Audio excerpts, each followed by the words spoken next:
Thanks for joining Take 5, your executive summary of the Jewish week for this week, which starts July 3rd, today, Monday, which is also the 14th of Tammuz. This week on Tuesday is not only July 4th, but is also the birthday of Chef Cheryl Leban. Happy birthday. This Thursday, the 17th of Tammuz, is a fast day, and this week's Parsha on the Shabbos is Parshas Pinchas.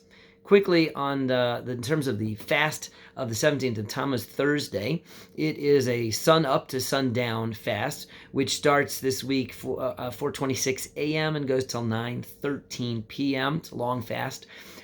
It also begins the period of the 3 weeks.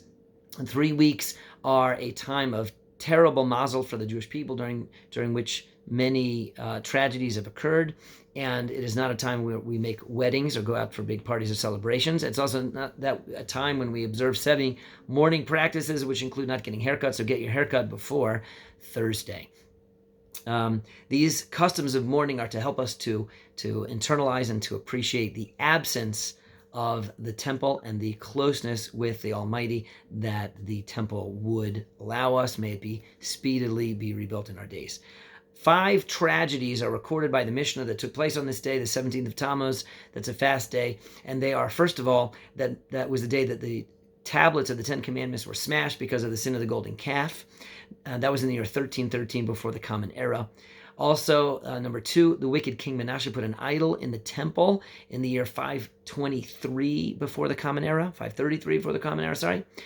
Number 3, the daily temple offerings were unfortunately interrupted by a siege that led to the destruction of the first temple. That was in the year 423 of the Common Era, before the Common Era. Number 4, a Greek general, Apostomus, however you say his name, he burnt a Torah scroll publicly. It was the Torah scroll that had been amongst the Jewish people since the days of Ezra. It was very tragic. That was in the year 151 before the Common Era. And number 5, the Roman general Titus laid siege to the city of Jerusalem, ultimately resulting in the destruction of the city and the Second Temple in the year 70 of the Common Era. A couple things about this week's Parsha, Parshas Pinchas. This Parsha is named for Pinchas, who was Aaron's grandson.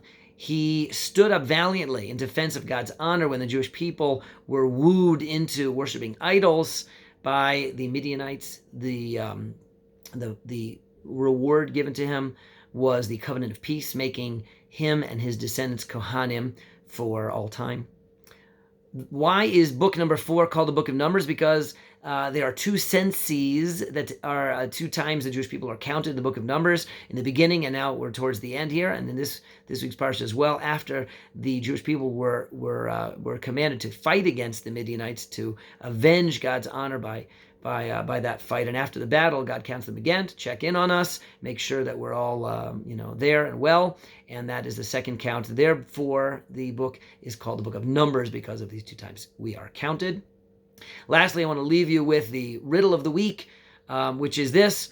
In a Jewish summer camp, which night of the week, of the month, would the July 4th fireworks show take place? That's the riddle.